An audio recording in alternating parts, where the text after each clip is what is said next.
6 days after Jesus had told his disciples that he was to go to Jerusalem to die, he took Peter, James, and John with him and led them up a high mountain where they were all alone. Then he was transfigured before them. His clothes became dazzling white, whiter than anyone in the world could bleach them. And there appeared before them Elijah and Moses, who were talking with Jesus. And Peter said, "Rabbi, it is good for us to be here. Let us put up 3 shelters, one for you, one for Moses, one for Elijah." He didn't know what to say. They were frightened of what they had seen. A cloud appeared and enveloped them, and a voice from the cloud, "This is my son whom I love. Listen to him."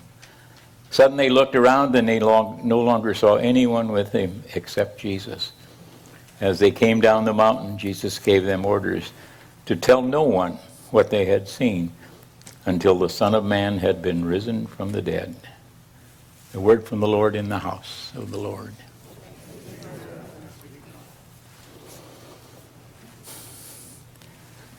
Elisha had served Elijah his whole life, and he knew that Elijah was dying. And he didn't want to be separated. So he went every place that Elijah went, even though Elijah said time after time, "It's okay, it's okay. You can go do other things." But Elisha said, no, I'm with you till the end. That's the kind of dedication, that's the kind of devotion that we see in those dads and moms who shared everything for so long. Lauren, you said 65 years. Reminds us of a lot of other times. The Pryors this year who have trouble getting to 9:30 service celebrate 68 this year. So Nancy and I would have celebrated 68 last December. But it's where we want to be. It's where Elisha wanted to be, because he wanted to be with the man that he loved deeply. And what did he ask for as a gift as Elijah was leaving? A double portion of the Spirit that Elijah had. What a wonderful thing to look for, to be more dedicated, to be more loyal, to be more committed than even the most pious person that you know. Maybe pious isn't the right word, because that's a little holy for most people. But you know people who are just so good, and you want to be twice that.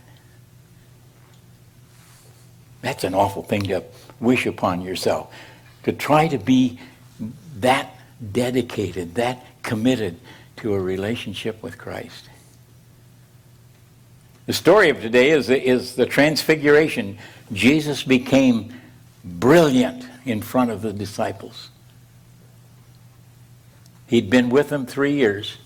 He'd been teaching them for 3 years. He had told them just a week ago, "I have to go to Jerusalem so that I can die." And now he took them up on the mountain and became different for them.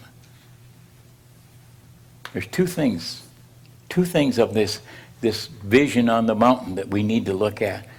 One is the different way that the disciples saw Jesus Christ. As we accept him, as we find our relationship with him growing deeper and deeper, he should look different to us. He should be transfigured in our hearts. He should be transfigured in our minds, because our relationship with him should become more brilliant all the time. That's the easy thing. That's the obvious thing, the visual thing. But the word from the cloud, listen to him. Listen to him. How often do we take time in our busyness to pause, to listen to what Jesus would have us do? How often in our hurly-burly, wild times that we live, do we slow down so that we can listen for a message from him? The 3 disciples went up and saw. But the most important thing about their trip to the mountaintop was the voice of the Lord said to them, so they could hear it clearly, "This is my son, listen to him." We read all of the Bible stories, we read all of the wonders in the good book, and yet we don't listen to them. We forget the message of the day. We forget the message of last week and the week before that. And each time that we take the time to be quiet and listen, we can hear him. If you haven't heard him yet, you've been too busy. If you haven't heard him yet, you haven't sat quietly and waited for it. The time when tragedy hits our life, when we lose someone special, when things go bad at work. We're so busy feeling sorry for ourselves that we don't listen. Yeah, he had a big show, right? He went up on the mountain and he became totally different. Whiter than you can imagine.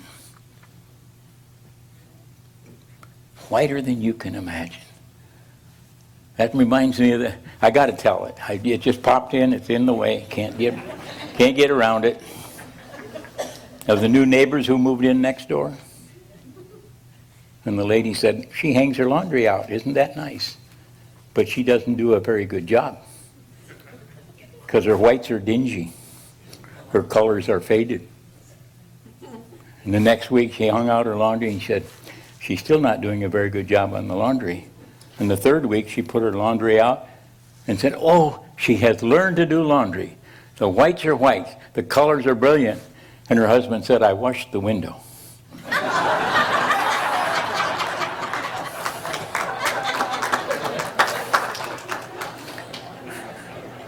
We cloud our vision when we ought to be seeking clarity with him. We need to clean the windows and we need to clean our ears so that we can see and hear the marvelous messages that Christ has for us. I don't know, how many of you did not get a smile when you came in today? That's good news. They better stay that way or somebody's going to get chewed out here. We come together because we like it. We like being here. We like being with Christ. And we recognize in the face of those who are around us, in the voices we hear, in the laughter that we'll create, that's listening to Christ. Because he's touched our hearts enough that we can share the immediate joy of being together. Even in the times of loss, even in the times of crisis, we come together, we smile and we laugh because Christ speaks to our heart when we come through that door. The thing is, we're prepared to listen here, but we're not always prepared to listen at home or on the street or in the store. So be quiet.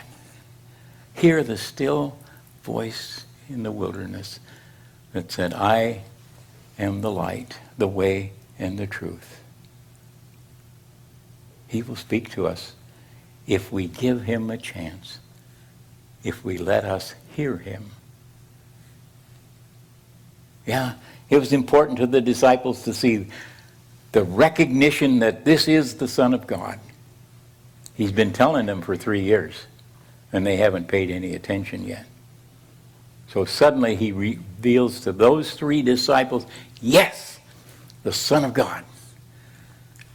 But then God said to them, listen to Jesus. Listen. And I admonish you, listen. Find a quiet time. find a place, but listen. He will speak to you clearly, not loudly. A still, quiet voice in the wilderness that says, I am yours and you are mine. He played summons that says, if you come and follow me, that's what he's singing out to each one of us. If you come and follow me, I will make you different. And God said, this is my son. At his baptism said, in whom I am well pleased. And now he says to the disciples, this is my son. Listen to him. Not just with your ear, but listen with your heart. Amen.